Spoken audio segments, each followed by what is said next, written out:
We would like to acknowledge the traditional owners and custodians of the land on which we are recording from today, the Wurundjeri people of the Kulin Nation.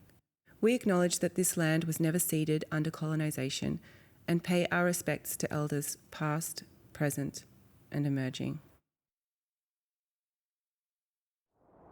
Death Row Dollies, based on the book Death Row Dollies by Linda Polman.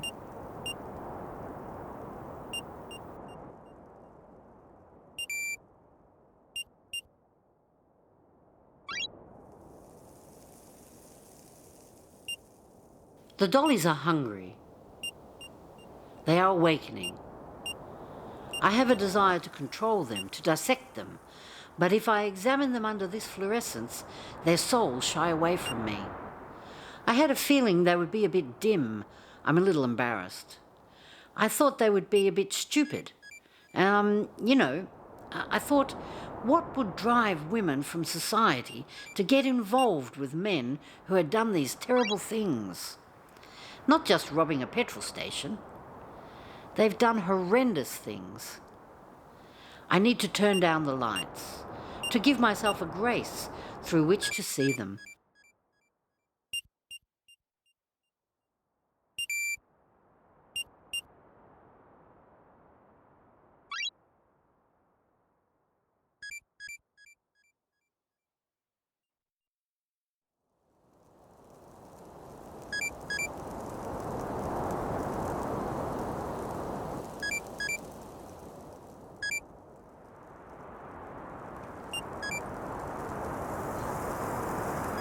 Sometimes I willfully allow my Tamagotchi to die. As the owner, you're supposed to keep the little beast alive, but what you have in your hands is a 9-to-5 job. That's why he doubles as a keychain, so that you will always have him with you. A couple of times an hour you hear a, which means that he's hungry, and you have to feed him something onmiddellijk. And now he's satisfied for a few minutes. He's tired and I have to turn his light off. He's feeling sick and he needs some medicine. But if I don't do what he wants, he's going to a lot more and eventually he'll get mad or sick and a lot more until finally he dies. I'm all strung out by it. People are totally addicted to them. People are slaves to their Tamagotchis, even though there's nothing to them. Little electronic beasts. I don't know why I keep listening to it.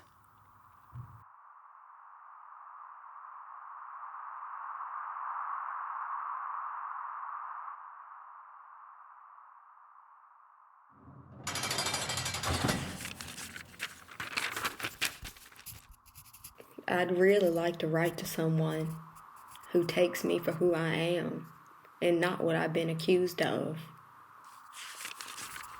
Dear Hank, my name is Gaakje and I'm a 40-year-old woman. I don't really know what else to write. I could tell you that I really like thrillers. Maybe you don't want to talk or write to me at all. So what I'll do is I'll wait until I get a response from you.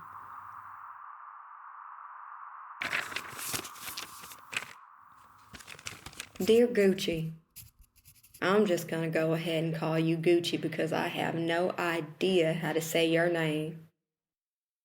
Your letter is the only one I've gotten, even though my profile's been with Amnesty for 1.5 years. To want to write to somebody on death row, you've got to be a special person, and special people are rare. Now, you already know that I'm honest. So I'm going to go ahead and tell you straight up that I am not perfect, but I am innocent.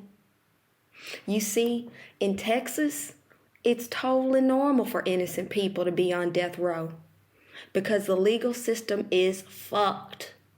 Prosecutors here would try a ham sandwich for murder. I'll also let you know, well, I ain't no hunk. But I'm kind of glad about that while I'm sitting in this sardine tin full of men. Something that might surprise you is that I've been on death row for 8 years, and I don't have any tattoos. There are 2 reasons for this. Number 1, hepatitis C and other diseases of the blood are rampant here. And number 2, I can't stand needles. I'm just going to go ahead and tell you honestly, but I don't know how often I'm going to be able to write to you. I might be able to borrow a stamp from someone from time to time, but if you want a letter each week, then you're going to need to send me $10 per month for postage stamps, writing paper, and envelopes. You see, we got to buy all this stuff ourselves, and I'm broke. Well, I sure am looking forward to your next letter. I'm shivering. A letter from death row, from an innocent man. It's just like a film. Bertine's coming over for a glass of wine. I can't wait to tell her. Can I read that letter? There's no hepatitis on it or anything like that. So, it costs $10 per month to be able to write to him? He's acting like he's the one doing you a favor and not the other way around. You're not going to write back, are you? No, of course not. Well, maybe just once, to say that I'm not going to write anymore. That's the polite thing to do. Dear Hank, I hope that our letter writing will continue for a long time. My best friend, Berdine, asked if she could read your letter. I said yes, because it's good for her to learn that there are other things in life than visits to the beauty therapist. She was impressed.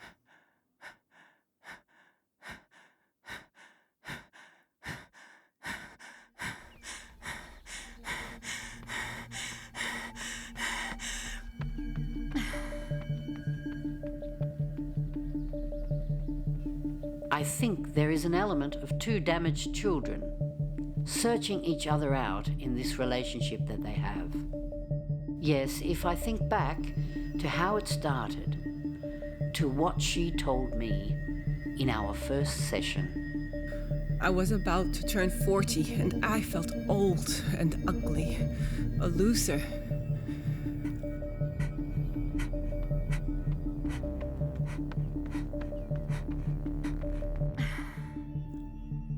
I decided to start jogging. That's what I was going to do. Jogging with Berdine. I bought Nike running shoes, a cheap jogging set from Zeeman, and I'm out on the track. I'll do the Dam Tot Dam. That's a 16-kilometer race from Amsterdam to Zaandam. My husband, William, is getting so flabby you wouldn't believe it. My kids eat hamburgers every day of the week. Ongelooflijk. I'm going to do this. I can feel my aggression pumping blood. I'm so mad with myself. All the promises I've made and I haven't kept. I'm going to write a novel. I'm going to Spanish conversation classes. I'm going to volunteer in an old folks' home. The mountain gets higher and higher, and with it my shame and bitterness become distended and real. None of it. I've done none of it.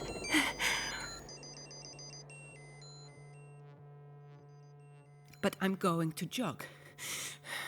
Berdine, who is 15 kilos lighter than me, is always 3 lampposts ahead. Always 3 lampposts ahead.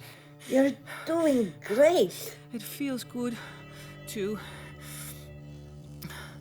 On our next jog, on the way to the 3rd lamppost, I get a terrible pain in my knee. Halfway to the 5th, I give up. She's 40, fat, drowning in failures. She feels so old. 40, and... Nobody takes her seriously. 40, and... No man is looking at her, let alone touching her. 40. And if I think about the rest of my life, it feels too short and too long at the same time. Then I saw a documentary with an Englishwoman who was writing to a man on death row in the United States. The woman was talking about how she became the most important thing in his life. She said that it was an enormous responsibility that only ceases when they execute him. But I have such an intense relationship in return, with passion and love, that I've never experienced before. I wanted that too. I wanted to be the most important person for somebody. My husband thought it was a stupid idea to begin corresponding with a murderer. But he thought most of the things I did was stupid. I'd been married to him for more than 20 years. He had a more intense relationship with the television than he did with me. For the cake so far, just a dash of coming up. Simply the death.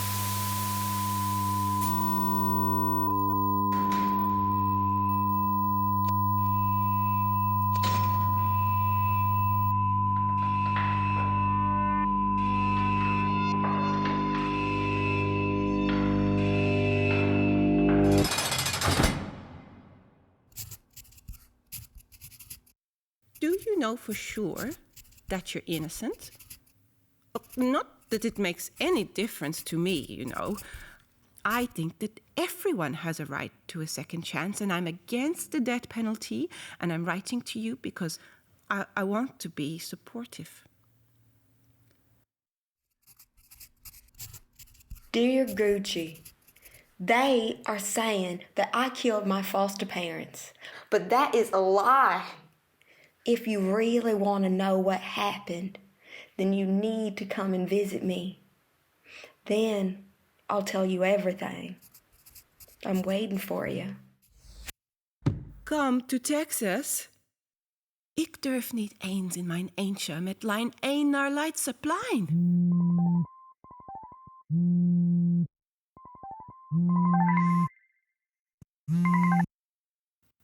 He wants me to go. Berdine, he wants me to go to Texas. You're stupider than I thought you were.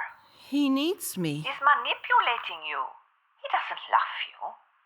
I'm leaving next week. Someone who spends the whole day in one little corner can't possibly have so many interesting things to tell you. Shows how much you know about it. Everything a death row inmate says is intense, penetrating, and to the point. You don't have time to bother about the weather if you feel death panting down your neck.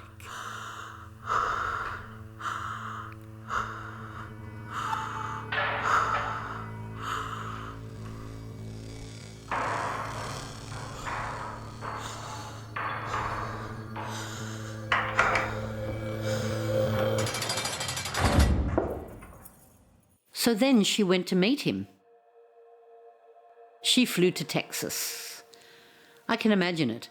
The harsh, direct light of the visiting room. Two mysterious people reaching out to connect their palms against bulletproof glass.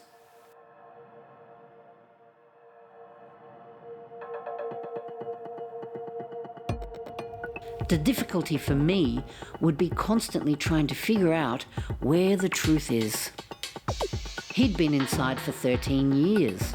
13 years without one sunbeam or breath of wind to stroke his skin. He was almost transparent white. She noticed his strong hands. The strong hands of the man behind 739 letters.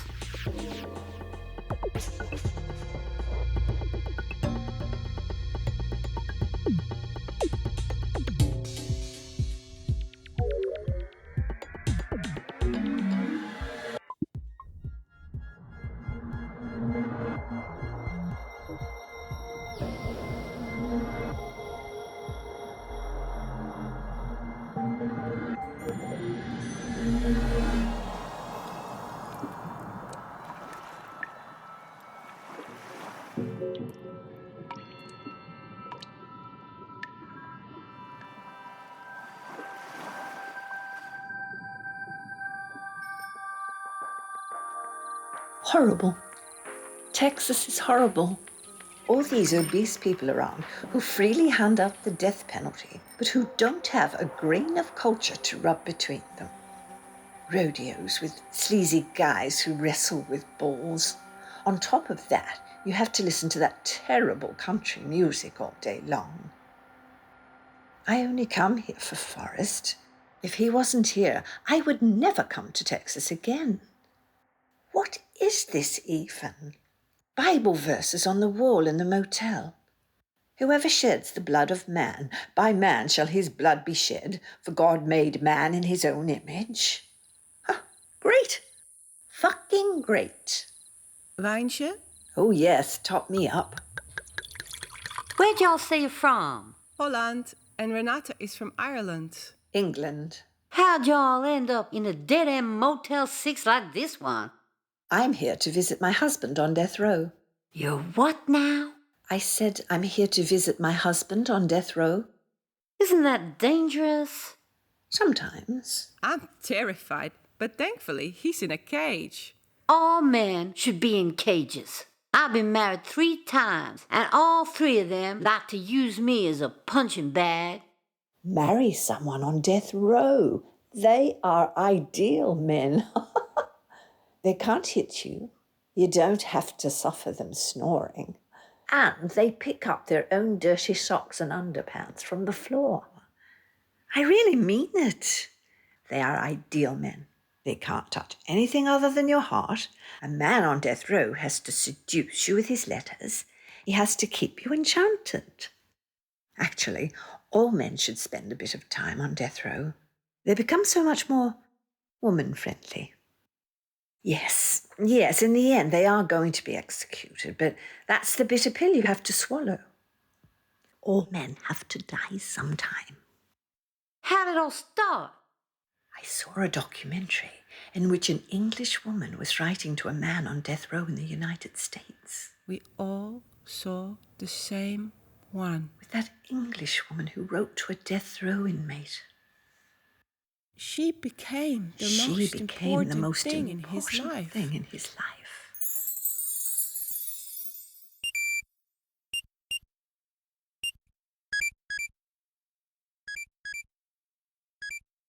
I got Forrest's address from Amnesty International.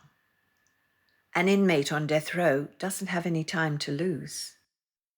It's as though he's sitting in a twisted, sped-up film. Things got serious fast.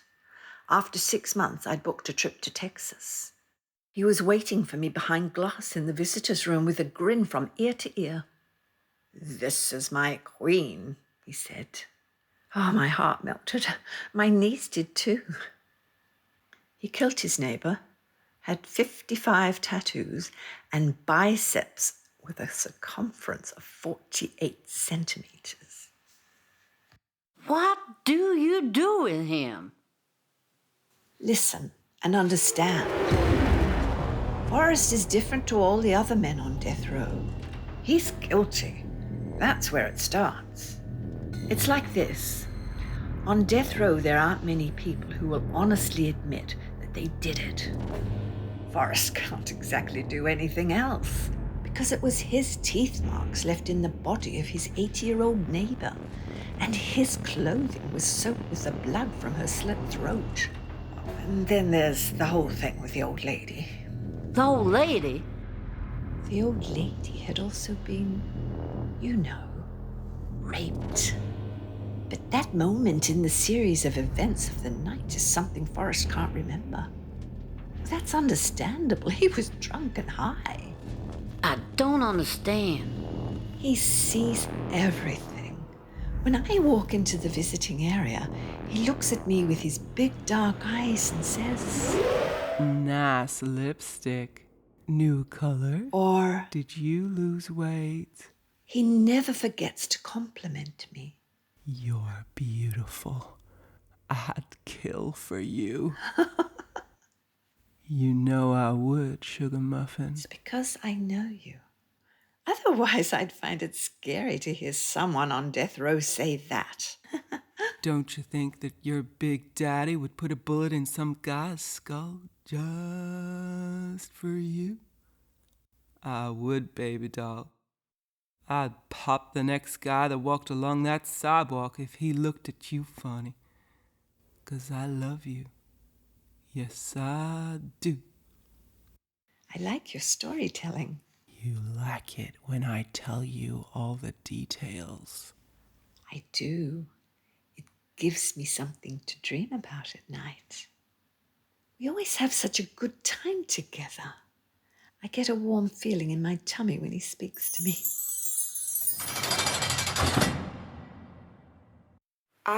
I don't want to harass you, but you're the only one in the world I can speak to.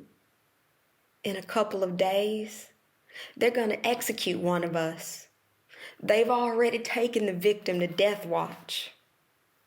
I heard him scream and cry when they took him away. I'm nauseous.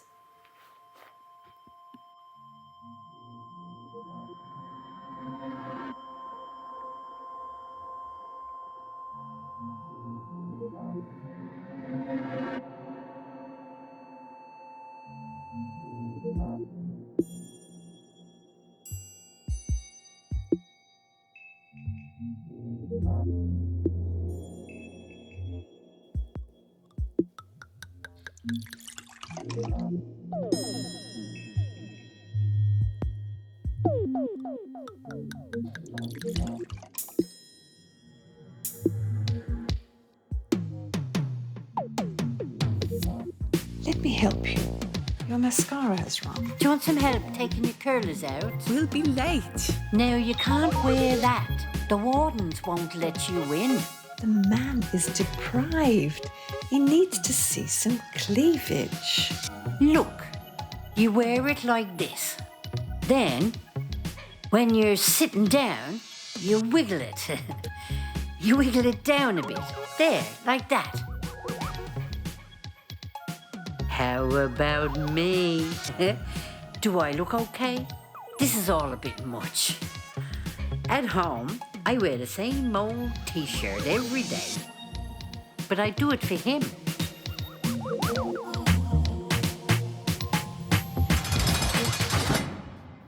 I just want to grab a Snickers for Forrest. Hold up. I'll get something for Hanky, too. Shit. It's Mother's Day. Look at that. Have they? Hebben ze het echt? Oh, they've really done it. They've bought everything in the snackautomaat. It's practically empty. Mother's Day is the worst day to visit a prison. I can't even pull a Milky Way and a packet of cheese cookies out. Oh, there isn't even a single honey bun left. It's all right. He's here to see you. He always looks forward to honey buns.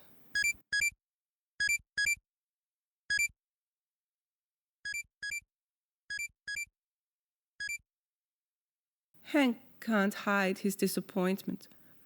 For 4 hours, he's silent.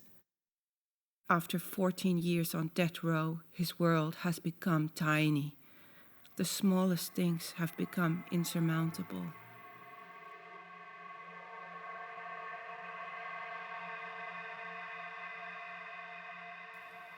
Dear Gucci, I was in a slump for a while. I was just recovering from the execution of one of my brothers when they came to take the next one away. Through one door, we're trickling away.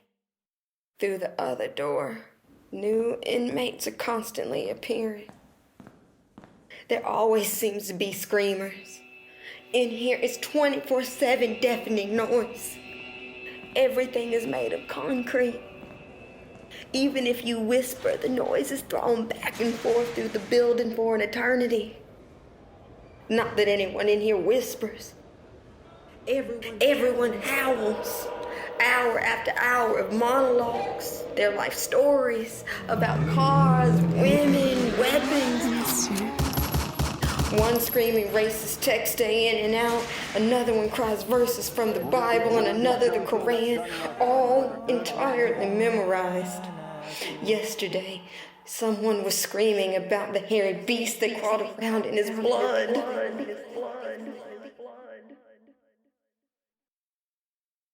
Over time, many of my friends in Nederland stopped calling me or coming to see me. It's so irritating that you keep talking about him. You don't make time to have coffee with me anymore. We had the most wonderful time in Turkey, but the price of mimosas has just about doubled. I hate the way they take advantage of tourists like that.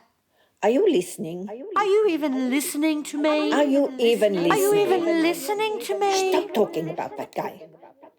He doesn't have anybody apart from me. What else can I say? I don't feel like talking to you. Go and die, literally.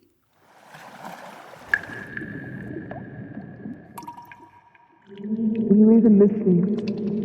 Stop talking. Just let someone die. Just let someone die without half time to think. Someone die. Someone die.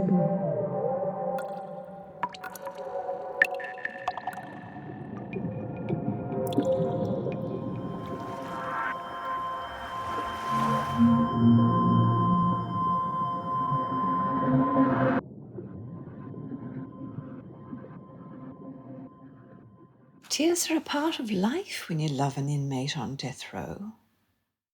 We're married now, but in 90 days, Forrest is going to be executed. Can they do that? Can they tell somebody that they have such a short time left to live? Don't they have to give more notice? He was in a total panic. He only got the letter this morning. I tried to calm him down, tell him that we'd call his lawyer right away, but he was unreachable. 90 days? 90 days are gone like... Are you going to bury him or cremate him? You're not going to go to the execution, are you? You'll never recover from an experience like that. What's the matter now? Now, come on now, deep breaths, Gucci. Deep breaths. Deep breaths now, Gucci. Hank's been inside for 14 years. The same as Forrest. If they come and take Forrest away, it'll be Hank's turn next. I warned you, woman. Don't get married, I said. You'll just shake the whole system awake. They suddenly realized that they're still alive. Then they grab the calendar and they put their finger on a date. Rubbish. That's not how the system works. What are all these charming foreign ladies doing in Huntsville? We are the Death Row Dollies. Can't you get a normal man? You're all attractive women. You're an attractive woman. Classic beauty. Tall and slim. Tall and slim. Curvaceous and lovely. With a waterfall With a of waterfall of blonde hair. Stunning brunette. Stunning brunette. Alabaster skin. Olive tone. Warm dark skin. Not the type of Not the woman type of woman who has to wait around to get attention from men. He doesn't like to hear that we flew all the way from Europe to liaise with murderers on death row. We would be better off spending our money and time on hard-working taxpayers like him. Oversexed, hybristophilic Barbie dolls. I swear, American prisoners could talk the underpants off the Virgin Mary. Hybristophile? Me? Do they think I find it arousing that my sweetheart is never coming home? That it's somehow sexually charging to know that your husband is going to live in hell for the rest of his life.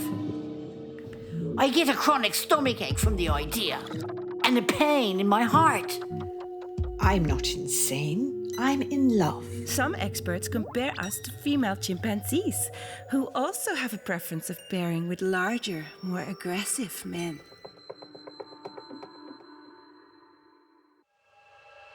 My ex broke my jaw, my elbow, and my wrist. Tried to strangle me with his belt and dumped me unconscious by the side of the road and drove away.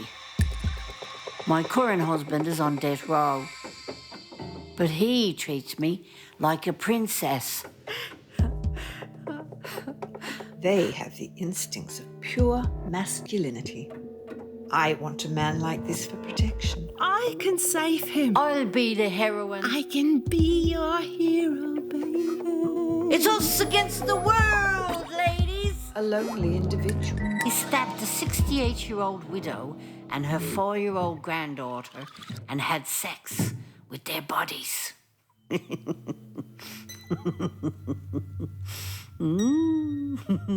He says, I love people, culture, and travel.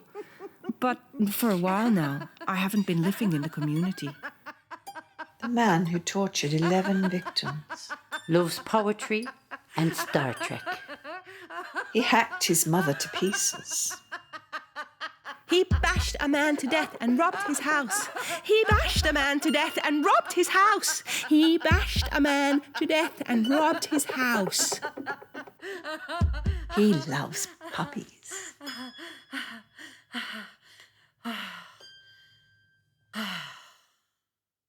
Most inmates that are sentenced to death are innocent.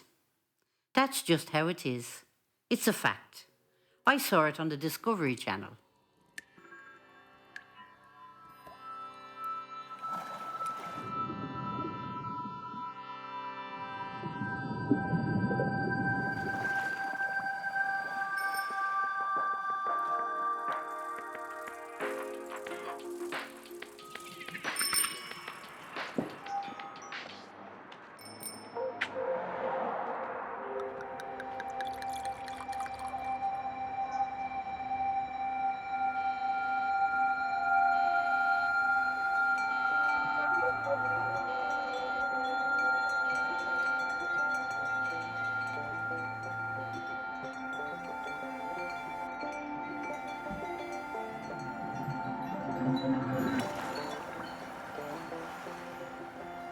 Do you know what it is?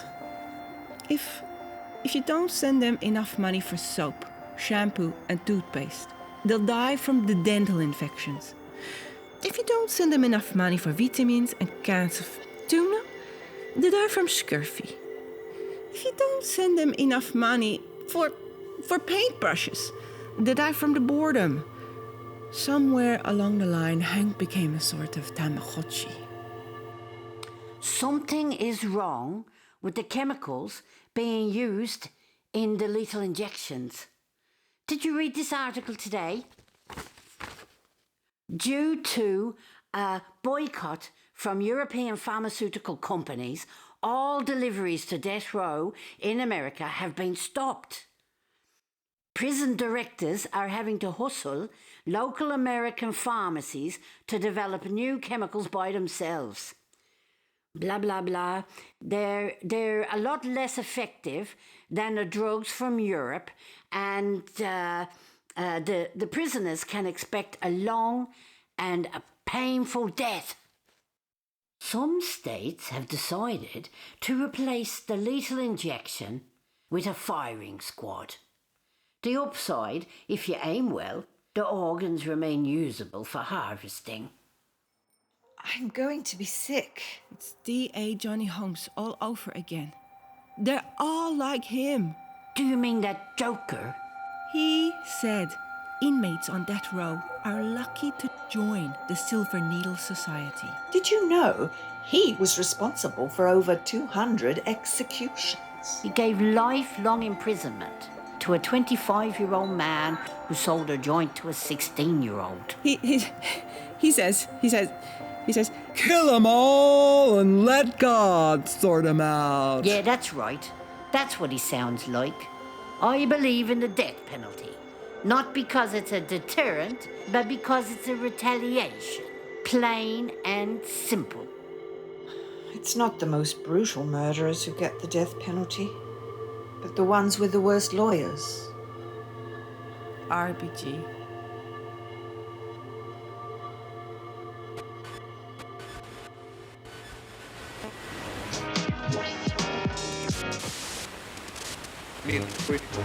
Why do we need the death penalty? Where would Christendom be if Jesus was sentenced to 15 years parole for good behavior? Nowhere. We wouldn't exist.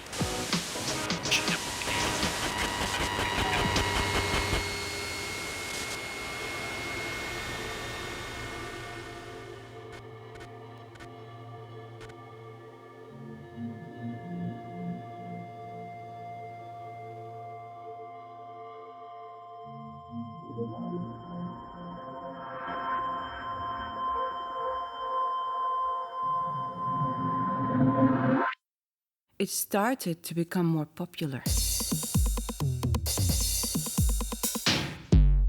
Younger, trashy women are appearing on death row. Those two? I don't speak to them.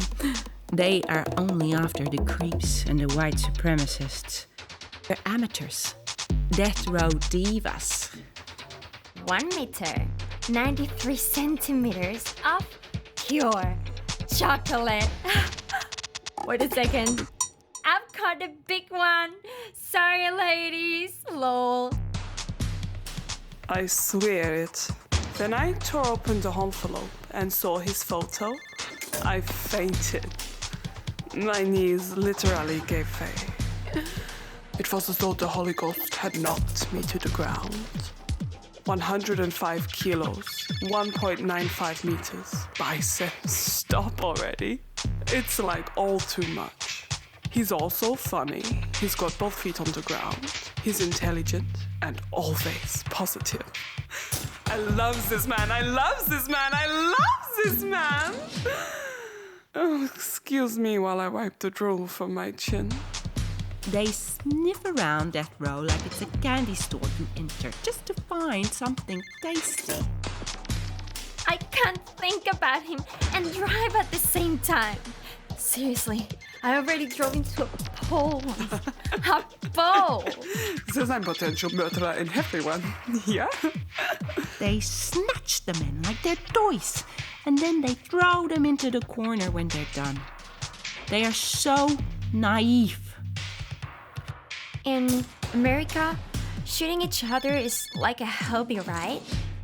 The best gift he ever gave me was 3 chest hairs. I'd written to him about how I'd like to crawl through his chest hairs. Or they are starfuckers. Women who only go after the high-profile cases. The Ted Bundys, Joran van der Sloot's, the Charles Mansons. My baby went through hell to get a huge tattoo on his left side, right next to his heart, with my name and te quiero next to it. Now we're always together, he says. I never get anything from Hank. According to him, he's not allowed to send chest hairs.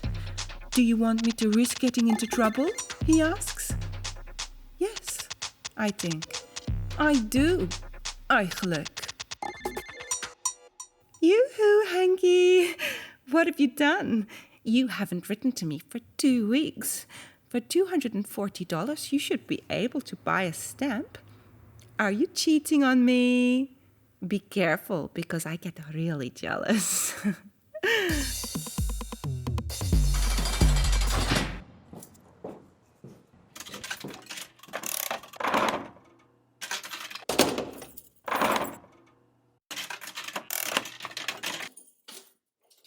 Luck is when the snack machines are full. The luckiest is when Hank doesn't cut me off, when he listens, when he's here. We just got the right to have one roll of toilet paper every 14 days. Okay. There is a piece of honey bun stuck in his teeth. I can't keep my eyes away from it. You need to look for more publicity, like Gary Graham. Ja, maar he was marketable. Young, black, clearly a victim of discrimination, obviously innocent, well-spoken. A pen friend who turns you into an international cause célèbre. That's something. I understand. But I don't dare do it. Step into the limelight. I'm not your brave knight. Henk, I'm only really good at sitting on the couch watching Inspector Morse. Not much else. If you really want something, you can always find a way. I've been thinking about giving up my appeal options. Then in a couple of months, I'll be dead, and you'll be able to get on with your life. I won't scream and struggle on the way to the table. You weren't loved in the community. You borrowed money from your parents and you never paid it back. Your father eventually had to financially cut you off. When they stopped paying you, you hatched your evil plan. You stabbed your parents and torched the house to get rid of any evidence, all to get a life insurance payout of less than $20,000. The prosecutor called you pure evil. It's all becoming so abstract. A week ago, Hank came out of nowhere and said that he had a fiancée. She's called Camelia, and she comes from Milan. He told me this in a letter of 12 lines. She plays the harp in an orchestra which plays music from the Middle Ages. Hank has never even heard music from the Middle Ages. He loves country music. I'm being moved to Death Watch now that I have a date. I have to get used to the stillness. On Death Watch, you don't hear the fruitcakes who scream all night because they don't get an execution date. It's legal to sentence crazy people to death, but it's illegal to execute them. I'm allowed one more visit before the big day. It's Gucci, not Camilla, who comes to see me. I'm afraid that I'm going to vomit during the execution. I noticed a girl who was hopping around through the room on little shoes with LED lights in the soles.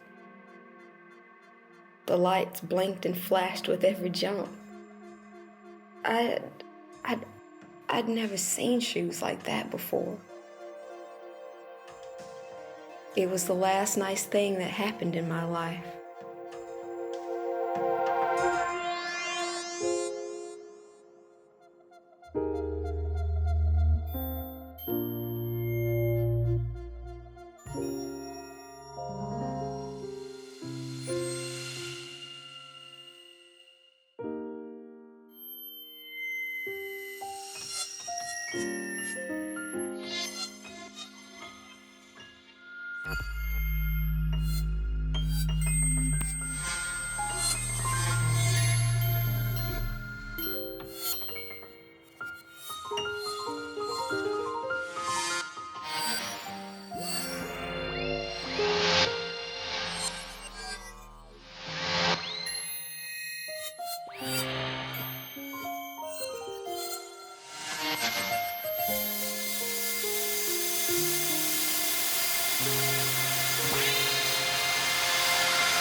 The prison warden keeps talking in my ear through the whole visit. My wife kept telling me to go and see a doctor, so I finally went.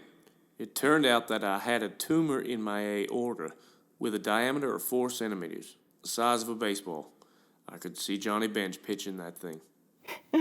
Everything is bigger in Texas. The hospital removed the tumor and took a photo for me as a memento. Now it's in a textbook in a university somewhere. Tomorrow they are going to execute him. What am I going to miss if he isn't here anymore?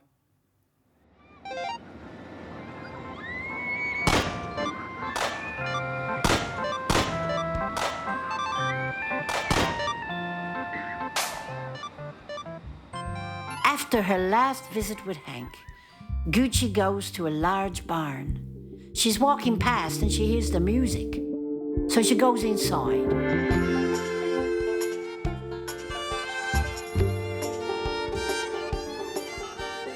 The little Miss Walker County competition is on. Girls tap over the wooden podium in rhinestone-studded cowgirl dresses and bathing suits. This is Kaylee Joe, says the presenter into the microphone. The girl has corkscrew curls. She's 5 and her hobbies are Jesus, chicken McNuggets, and hunting ducks with my daddy. To be as cute as a button and shoot ducks at the same time. That's young Texan women. Weapons for small girls are pink. For little boys, they come in shades of brown. These toy weapons are called crickets.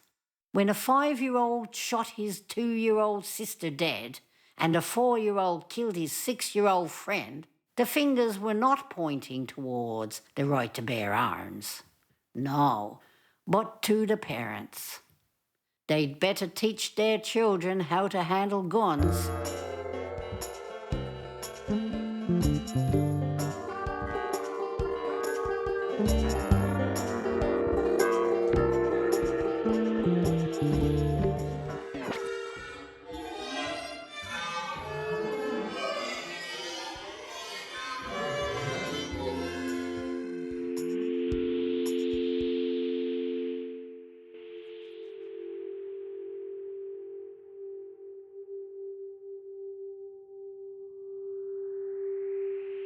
On behalf of the Polonsky unit wardens and chaplains, we would like to give you some vital information that should prove helpful to your family during this difficult time. 1:30. Gather in the hospitality house where lunch will be ready. A chaplain will offer compassionate support. 6:05. Security personnel will escort the chaplain and the witnesses to the witness room. 7 p.m. After the execution, the chaplain will escort the witnesses back to Hospitality House for a debriefing and the retrieval of personal items belonging to the executed party. 7:15. The witnesses leave. The chaplain encourages everyone to seek ongoing support from the church.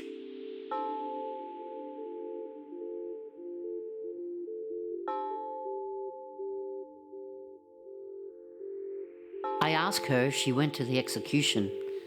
The fluorescent lights in the execution chamber are blinding. It's too bright. There's an urgency to her movements. She's following something, continuing on. But I am just an observer. I can't relate. I drag my feet along the street. I'm nauseous from nerves and my heart is beating. People around me are mad, like dogs that smell blood. I'm so afraid that in one way or another they'll know. They'll know that I'm in love with an inmate on death row and they'll tear me to pieces. That's the prison over there. Has it started? We don't know. That was the advantage of the electric chair. When the switch was flipped, all the lights in the area dimmed for a few seconds. Then you knew it was done. With the injections, on the other hand, you have no idea when it's over. He's dead. He probably is dead by now. It doesn't take that long. 7 minutes or so. Suddenly, from one moment to the next, I stopped feeling altogether.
Outside, the gloaming befriends them. The dollies never wanted to be seen completely. The coming darkness allows them to keep their secrets. But I am just an observer. I'm different. I am just the observer. I can't relate. I am different.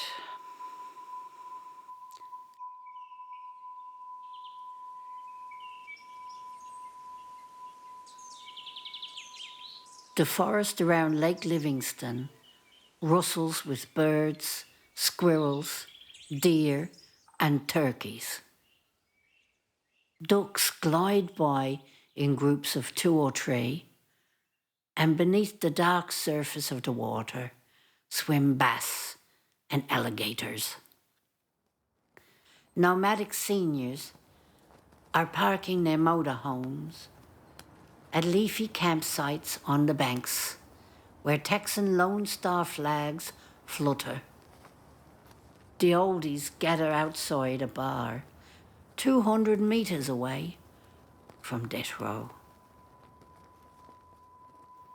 He had a difficult life, you know. Yeah. As a 12-month-old baby, he was struck with a baseball on the head. It was an iron. He was brought to the hospital with a smashed skull. It was never clear whether it was his mother or his father who had bashed him half to death, or which of the two had put all those cigarette burns out on his little body. Maybe it was both of them. He had to live with his mother for another 2 years. 2 more children were born. Child protection only came to take them away when Hank was 3. Goodbye in Texas sounds like bye. Bye, says the barman to the oldies. It's Friday and they are all off to sing karaoke. They're going to sing songs about rodeo cowboys, about midnight cowboys, urban cowboys, and rhinestone cowboys who stare unhappily into their beers because their dream girl has kicked them out of home.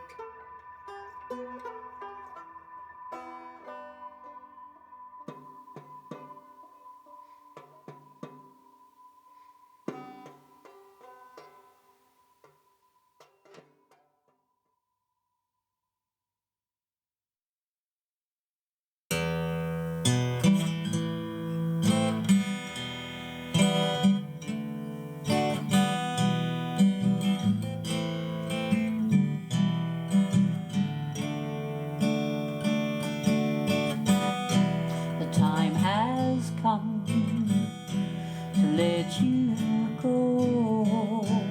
What we become, we cannot know. We are not here for very long. One simple word, all hope is gone. together, so I say goodbye. So I say goodbye. Oh, I say goodbye, my love. So I say goodbye. It's hard to say what's on my mind. For you and me, two of a kind. It's hard to understand this reality, the painful pleasure of a fantasy, lost in the chemistry when I close my eyes. When I close my eyes. Oh, when I close my eyes, my darling.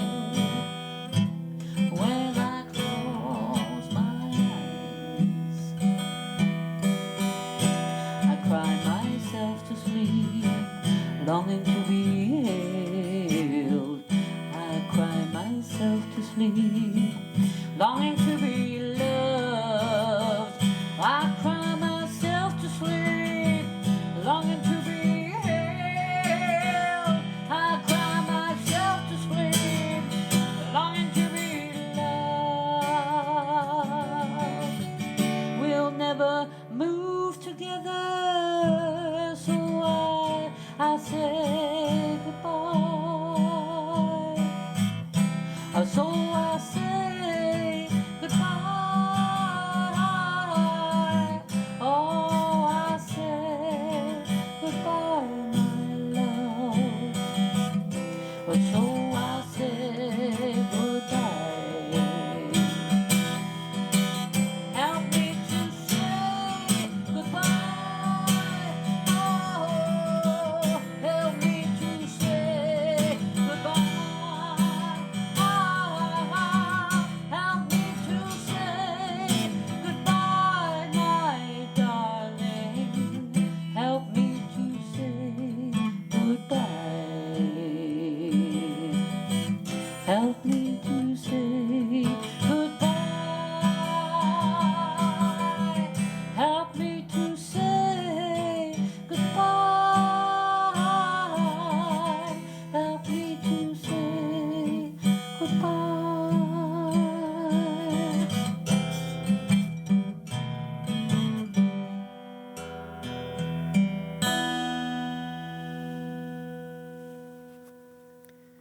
Samantha Jakobson was Gaakje. Pauline Sherlock was Renata and the therapist. Carol Keating was Hester and Berdine. Ebony Moncrief was Hank. Further voice credits to Katrina Liston, Ramona Estrella, Matthew Jones, and Andy Junk. Sound design by Katrina Liston. Say Goodbye was written and performed by Pauline Sherlock. Curated and directed by Samantha Jakobson. Created in Naarm, Melbourne, during the lockdowns of 2021.